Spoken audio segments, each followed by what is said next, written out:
올해 신춘문예 보셨어요? 당선자. 예, 어제 전체적으로 한 몇 편 되나? 한 7편 정도?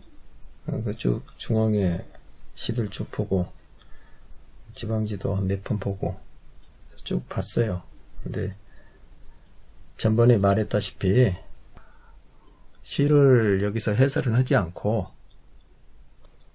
그 신춘에 응모하고 또 노력하고 하는 사람들이 많이 있는데 또 속상한 사람도 있을성 싶으니까 그것은 한 3월달 정도 돼서 오늘 녹음한 것을 한두 편 올리도록 하고, 우선은 중앙지보다는 그 지방지에 나와 있는 시 한 2편만 이번에는 올리고, 그 지방지 중에서 그 부산에 있는 국제신문하고요, 그 부산일보에 나와 있는 시 한 편씩 그렇게 온천지 그 시가 왜 이런 시를 뽑았냐, 그 막 그런 것이 하도 많다 보니까 중앙에 그 당선된 시들을 소개를 하고 싶지만은 자꾸 와서 그렇게 하는 것이 좀 저는 그 싫어요. 그래서 그 지방지에 있는 시 2편을 이번에는 올리고, 나머지 그 해설한 것은 한참 지나고 나서 한 2편 정도 올리고, 시가 이게 더 찬찬히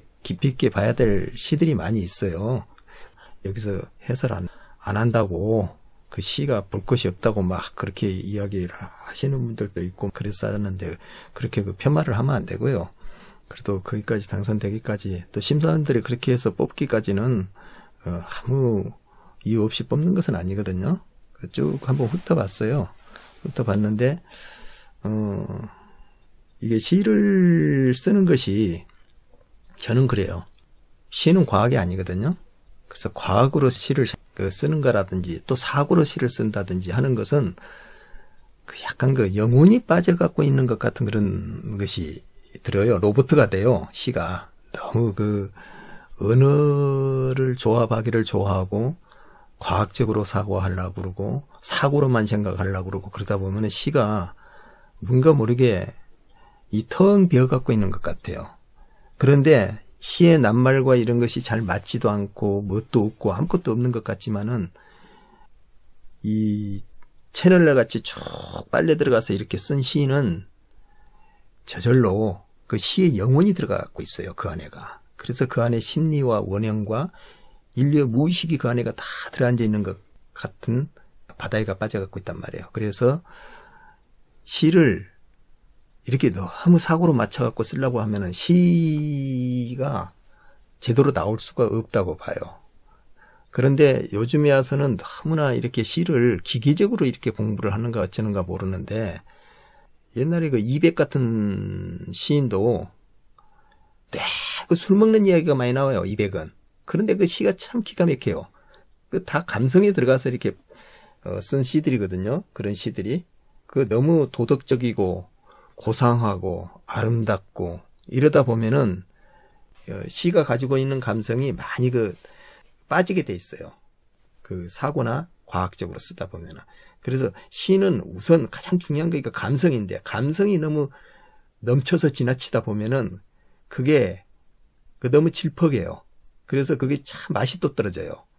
옛날에 선비들 같은 경우에는 시를 쓴다는 것 자체가 그 질퍽하게 쓰되 그거에 10에서 3을 갖다 잘라내버려요. 감성을 싹 잘라내버리고 7만 남겨놓는 거야. 그래서 시를 완성을 시키거든요.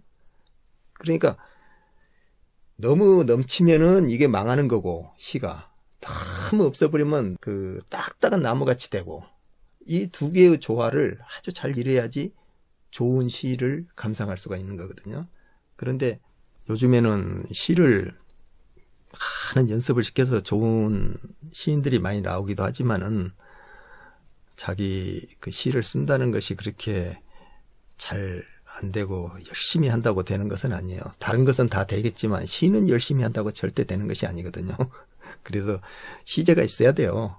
시제가 있어야지 써지는 것이지 그냥은 되는 것이 아니기 때문에, 제가 이번 그 2021년 신춘문예를 쭉 보면서 느낀 것은, 그 올해 살기가 힘들어져서 그런가 어쩐가 그 감성이 조금 많이 절자가 되고 많이 빠져갖고 있는 시들이 많다. 그런 느낌을 받았어요. 사고로 쓴 시들이 보인다. 아니 뭐 사고라고보다는 그냥 감성이 너무 많이 메말라 갖고 있더라 시들이. 예, 그래서 그러니까 깊이가 깊이 같은 것은 아니고 그 감성이 좀 메말라 있는 것 같아요. 전체적인 시의 느낌이 쭉 본 제 느낌은. 저는 그 감정이 굉장히 흥건하니 질척거려도 그 시어가 낯설고 전혀 질척거리지 않는 언어로서 그 질척거림을 어떤 묘사나 이런 것들로 비유나 상징으로 잡아낼 수 있는 거.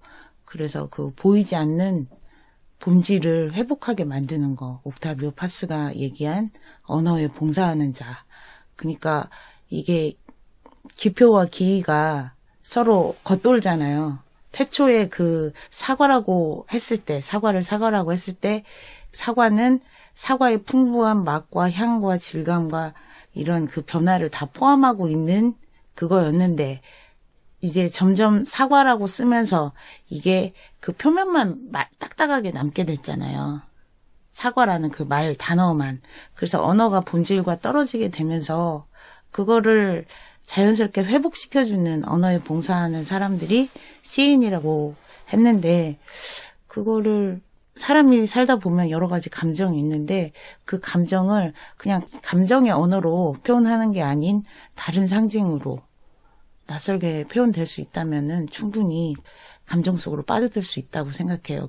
감정이 회복되는 것이라 생각하고 그렇게 봤는데 이제 그 국제신문에 고독사가 고독에게 예. 거기에서 저도 이제 채널러 같은 느낌을 많이 받았어요.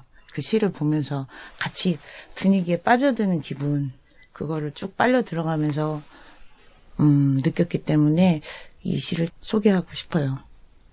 예, 그래서 올해는 그 국제신문에 있는 고독사가 고독에게 박소미 시인의 시 하나하고 그 다음에 부산일보 김수원 시인의 그 변성기라는 시 있잖아요.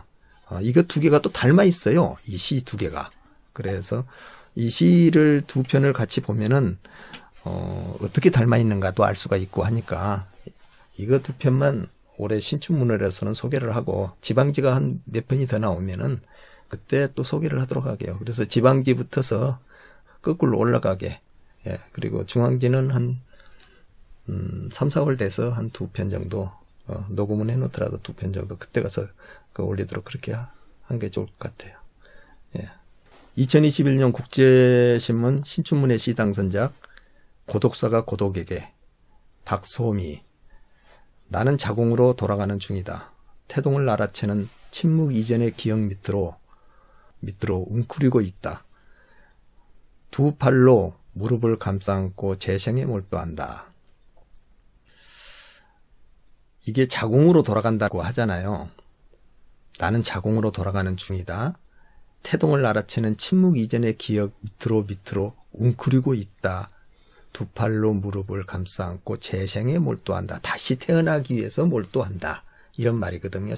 이게 태초에 내가 처음에 태어났던 자궁으로 돌아가는 중이다. 태동을 알아채는 침묵 이전으로 다시 기억 밑으로 나는 들어가서 무릎을 감싸 안고 다시 일어날 재생, 내가 다시 일어날 재생에 몰두한다. 그랬단 말이에요. 어느 애도가 부재를 지나, 애도라는 것은 죽음 아니에요. 그 부재를 지나 탯줄로 돌아올 때까지 타자의 몸속을 오가는 이 반복은 고고하게 가깝다. 생환의 뒷면은 그저 칠흑덩어리일까? 벽과 벽 사이 미시한 빗살로 존재할 것 같은 한숨이 어둠 안쪽 냉기를 만진다. 여기까지 이 시를 쭉 보면은 이 우리의 태초에 왔던 자리로 다시 돌아가서 다시 그것을 재생을 해서 이렇게 태어나는 과정. 예, 영혼 회귀같이 다시 죽었다가 다시 태어나고 죽었다 다시 태어나고 그것이 한 생명이 태어나고 죽고 태어나고 죽은 것이 삶 자체가 고독하게 어떤 한 덩어리에서 다시 다른 덩어리로 옮겨가면서 항상 고독하게 넘어가는 예 그것을 지금 이야기하고 있어요. 그럼 이 고독은 누가 이걸 짊어지고 가느냐? 그거잖아요. 우리가 인생의 이 고독을 한번 태어나서 짊어지고 가게 되면 그 밑에 세대가 다시 그 고독을 짊어지고 다른 세대한테 고독을 넘겨주고 이렇게 지금 넘어가잖아요. 세대와 세대가 전부가.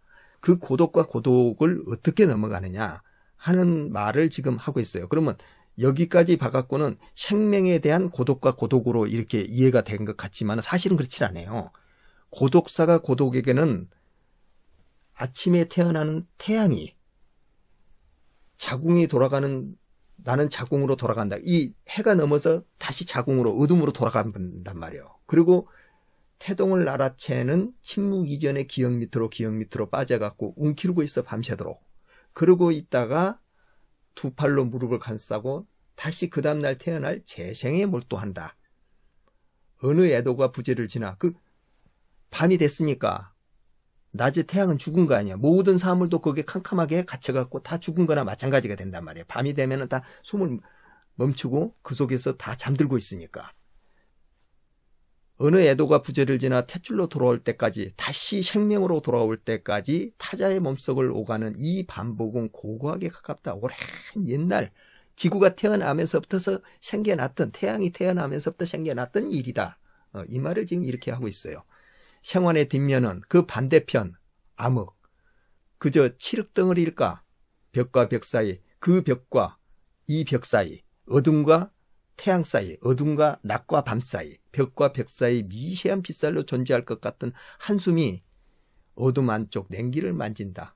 그러면서 그 어둠 속에서 다시 새 생명으로서 고독이 고독한테 넘겨주듯이 낮과 밤이 넘어가는 것 같이 이렇게 한숨이 어둠 안쪽에 냉기를 만지면서 기다리고 있는 거예요. 그래서 사금팔이 녹여 옹기 만들듯 이 슬픔을 별자리로 완성케 하네. 여기가 이제 별자란 말이 나오잖아요. 그러니까 이것은 고독이 고독한테라는 것이 별과 별, 우리 지구와 지구, 태양이 넘어가고 달로 넘어가고 낮과 밤이 교체하는 우주의 운행같이 우리 인생의 한 인생한테 넘어가고 한 세대가 한 세대한테 넘어가는 거. 생명이 생명한테로 넘어가는 거. 이것을 이야기하고 있는 거예요. 그래서 사금팔이 녹여 옹기 만들다. 사금팔이는 뭐예요? 그러면 여기서 왜 흙으로 빚어서 옹기를 만든다고 했는데 사금팔이를 빚어서 그것을 만들지는 않거든요. 옹기를 만들지는 않거든요. 그런데 왜 사금팔이를 녹여 옹기를 만들었단 말은 조각들. 우리가 한 생명으로서 각각의 조각들, 사금팔이같이 존재했던 그 무수한 조각들, 이 세상에 사금팔이같이 존재했던 별들, 이런 것들이 하나로 다시 또 융기가 돼서 또 하나로 한 생명으로 넘어간단 말이에요. 이것이. 그래서 사금팔이란 말을 가져간 것은 여기서 하나의 생명, 사금팔이와 사금팔이가 만나서 하나의 사금팔이를 옹기 만들지 만들어가는 거. 그것을 지금 이렇게 이야기하고 있는 것 같아요. 사금팔이 녹여 옹기 만들듯 이 슬픔을 별자리로 완성하는 일. 산풀에 떨어지는 눈물도 통로가 될까 북녘으로 넘어가는 해걸음이 창문 안으로 울컥 쏟아져 내린다. 밤이 확 쏟아져 내린다. 해걸음이 떨어지면서 다른 고독이 고독한테 넘겨주잖아요. 밤으로 넘겨준단 말이에요. 낮이 밤으로 넘겨주면서 그 별빛 고독한 한 자리 한 자리를 차지하고 있는 하늘의 별한테 그 고독을 다시 넘겨주는 거야. 자기 혼자 나중에 돌아다녀도 자기도 고독하잖아요. 해도. 살갗에 도착한 바람은 몇만 년 전 말라버린 강의 퇴적. 불을 켜지 않아도 여기는 발굴되지 않는 유적이다. 오랜 세월의 그 바람과 세월과 이거 지나가면서 말라버린 강의 퇴적, 생명이 끊어진 그 퇴적 안에서도 불을 켜지 않아도 여기는 발굴되지 않는 유적, 저 별에 있는 어떤 유적같이 불을 켜도 켜지 않아도 이런 말이 같이 있는 것 같아요. 예, 불을 켜도 켜지 않아도 이 말도 돼요. 그렇죠. 여기는 발굴되지 않는 유적, 그 우주의 한 끝털에서 어떻게 그걸 진화하고 혼자 고독하게 저렇게 돌아가고 있는 돌덩이같이 저렇게 남아있는 그 유적, 금성이나 화성이나 목성같이 않아도 여기는 발굴되지 않는 유적이다. 있기 위해 다시 죽은 자의 생애를 읍조로 본다. 그래 다시 귀를 웅크리지 태아처럼 그 화석이 지구, 달, 태양 이런 거 별들 웅크리지. 태아처럼 이게 웅크려 갖고 있단 말이야. 그러면서 점점 화석이 되어가는 기분이야. 내가 점점 말라가고 나도 별도 다 하나의 화석처럼 굳어가는 거예요. 내 생명도 하나의 화석으로 굳어가고 있는 거야. 지구에 살고 있는 모든 생명들을 항상 그 무한할 수는 없잖아요. 그 유한한 존재 안에서의 무한을 추구하고 있단 말이에요. 이것이 지금 쭉 고독이 고독한테 넘기면서 점점 화석이 되어가는 기분이야. 떠나면서 자꾸 뒤를 돌아본다. 방안이 점점 어두워진다. 다른 고독한테로 넘겨주는 과정을 지금 이렇게 이야기하고 있는 거예요. 자꾸 왜 뒤를 돌아볼까요? 자기가 밟았던 과거같이 이렇게 보는 거죠. 인간의 원형하고 우주의 이런 생성과 여러 가지 역사하고 그런 기록들이 하나로 일체화돼서 같이 태동하고 돌아가는 느낌이 들고 인간의 삶이 유한한데 그 유한한 거 안에서 이제 그 꺼져갈 때 쓰러져 갈 때 느낌이 어떤 우주적인 자아와 일체화가 돼서 그것들이 쫙 써내려간 기분이 들어요. 그래서 처음에 이 시를 쭉 읽을 때는 우리가 태어나는 생명의 탯줄 같은 것을 이렇게 쭉 느끼게끔 그렇게 써졌더라고. 그러면서 그러면 왜 고독사가 고독에게 이야기했을까? 그래서 한 생명도 죽으면서 다시 고독하게 태어날 사람한테 고독사로 죽잖아요. 인간이 모두가 다 고독사로 죽는 거거든. 하나하나가. 근데 그 죽는 게 생의 귀환처럼 또 그려지고 있죠. 넘어가면서. 그 다음 생명한테 네가 고독하지 않을 거라 하지만 너는 우주의 한 별처럼 고독한 존재로서 다시 태어나서 다음 고독사한테 또 넘겨줘라. 다음을 이어갈 고독사한테 넘겨줘라. 그러면서 고독사가 고독에 이렇게 되는 거예요. 이게. 고독사의 이임식 같은 그런 분위기죠. 그렇죠. 그 이 시하고 또 그 비슷한 시가 부산일보 변성기. 김수원 시인의 이제 부산일보 시 당선작 변성기 시가 있죠. 그 시를 같이 또 하면서 이걸 비교해서 보면은 또 좀 비슷한 감정을 느낄 수 있을 거예요.